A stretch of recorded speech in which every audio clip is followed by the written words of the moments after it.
Wayfinder's first seasonal major event is here, and it's actually pretty darn good. Especially in these times when most live action service games flood their seasonal events with microtransactions that often leave these events feeling like one giant ad for their cosmetics. But in Wayfinder's case, we get access to earnable in game rewards that tie in nicely with the Eventide event. The rewards can be earned through completing the limited time seasonal activities. You'll be able to earn a currency called Revel Rubies that you can bring to Rael to purchase exclusive items that range from cosmetics, housing decorations, pets, emotes, new accessories, and even gloomstones. Upon logging in, you'll get a new quest called Traditions of Eventide, which serves as the event's tutorial, and it does a pretty good job at explaining the new activities. There are a total of 3 new activities in the seasonal event. You have the Plunderful Goblin event, which you'll find in the Highlands. You can track the quest to find a location or just keep an eye out for the goblin icon to appear on your map. To activate the event, you'll need to gather a new item called Plunderful Lore, which can only be found in Highlands and is easy to spot as they look like your typical gathering points but are blue and frozen.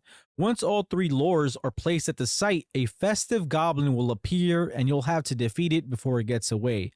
Defeating the Plunderful Goblins will drop the crafting material called Traditional Contraband, which will be needed to travel to the Eventide Vale Expedition, which is the second activity. Some quick notes on the Goblin event before we move on. As this is the open area, any number of players can aid you in this fight. Additionally, you don't need to be the only one to place down all 3 lures.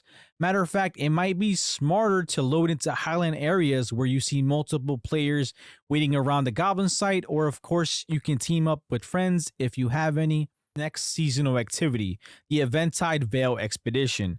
From the resources you gathered from the Goblin event, you can now craft Vale Shard Fragments, and this will give you access to the new expedition, and for the most part this works like your typical expedition. Completing the priority quests for the expedition will unlock harder spheres, and you can also add a unique imbuement, which I'll talk about more later. But the main difference between the Vale Expedition from your traditional one is that you'll need to craft a new Vale Shard Fragment every time you want to run the Vale Expedition, and you'll be running them plenty. They aren't too long, but they pack a lot of events in the small area. These events include things like finding buried treasure in a snow pile, or finding all the presents and placing them under the tree. Or another one of the unique ones is where you come across a frozen chest that can only be accessed once you locate the firefly and bring it to the location. Additionally, while doing the Eventide activities, you'll sometimes get presents which you can bring to the Plunderful Goblin while inside the expedition. Furthermore, giving him a present also counts as a Vale Expedition event. In exchange for a gift, you'll get a good amount of resources, imbuements, and sometimes even potions. It's all dependent on what items you give. I wouldn't be surprised if there are some items out there I didn't get. While you're doing your Eventide activities, you'll also be completing Eventide challenges that'll reward you with Revel Rubies currency, which I mentioned earlier. You'll use these to purchase items from the vendor. These challenges range from completing X amount of events within the Eventide Vale Expedition to completing certain events in the Eventide Expedition X amount of times. These challenges will keep you preoccupied. While these challenges aren't the only way to get Revel Rubies, they are your main source. You can get like one from here and there from Eventide activities, but it's nowhere near close to what you get for completing the challenges themselves. Lastly, defeating the expedition boss will also give you an Eventide vessel. Earnable accessories to look out for are the Escapist Spoon and the Modest Sash. Now, I am hearing conflicting things on this, so maybe someone in the comments let me know if you guys are actually getting these drops. As for me, I haven't actually gotten the Escapist Spoon or the Modest Sash for this. Now, moving on to the last Eventide activity, the New Hunt. You'll use resources you gathered from the expedition to craft the Winter Queen Shard Fragment to access the Winter Queen Hunt. Again, the hunt works the same, except you'll need to craft the Winter Queen Shard Fragment every time you go on the hunt. This, of course, will have its Eventide challenges tied to it. While this isn't a new boss and more like a spin-off of an existing one, this one had mechanics that made it a tad more fun. Similar to the Broodmother, after taking some damage, it'll harden, it will not take any health damage. Shortly after hardening, it'll shoot approximately 6 snowballs that you can hit and move around. The bigger the snowball grows, the more damage it'll do against the Winter Queen's break bar. And similar to the original, Winter Queen will shoot a line of ice like the Broodmother did with the spiderweb, and if you're caught, you'll be immobilized for a short period of time. And again, the Winter Queen will launch in the air halfway through its health bar and summon adds. Once cleared, the Winter Queen will come back down, rinse and repeat the snowball mechanic till the boss is defeated.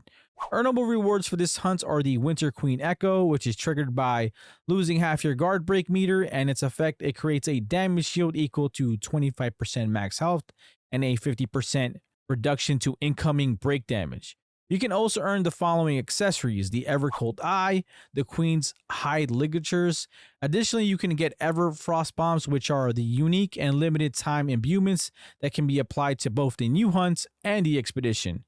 An important note is that you should always try to run any activity with this imbuement, as the Eventide challenges will ask for many completions with this imbuement. I will note that I did get the drop for the Evercold accessory, so I know that's dropping for the Winter Queen. Overall, Airship Syndicate pulled this event off, and it makes me really hopeful for what they could bring to future major events. And when they do eventually find their publisher, I hope they don't heavily monetize it. I will like to add that the game loop for this event is pretty good. You aren't really forced to focus on one particular activity all day. You can alternate between the expedition and the hunts, and then when you want to cool down, you can just farm the Plunderful event to stack up on resources, and then just rinse and repeat. And then alongside with the Eventide challenges, it also always felt like you were progressing towards something. And I don't know if it has anything to do with the way us humans feel about gratification, but it felt so good to complete the challenges. And I think if they can recreate that feeling you get from the Eventide challenges to the job board in the future, I think that's going to be a really big major thing that pulls people in. Anyway, guys, let me know what you think of the event. What did you like? Anything that you'd like to change? I'm curious to see how the events will evolve. If you liked the video, don't forget to give this video a thumbs up or subscribe to keep up to date with the latest Wayfinder news and discussions. As always, guys, I'll see you on the next one. Peace.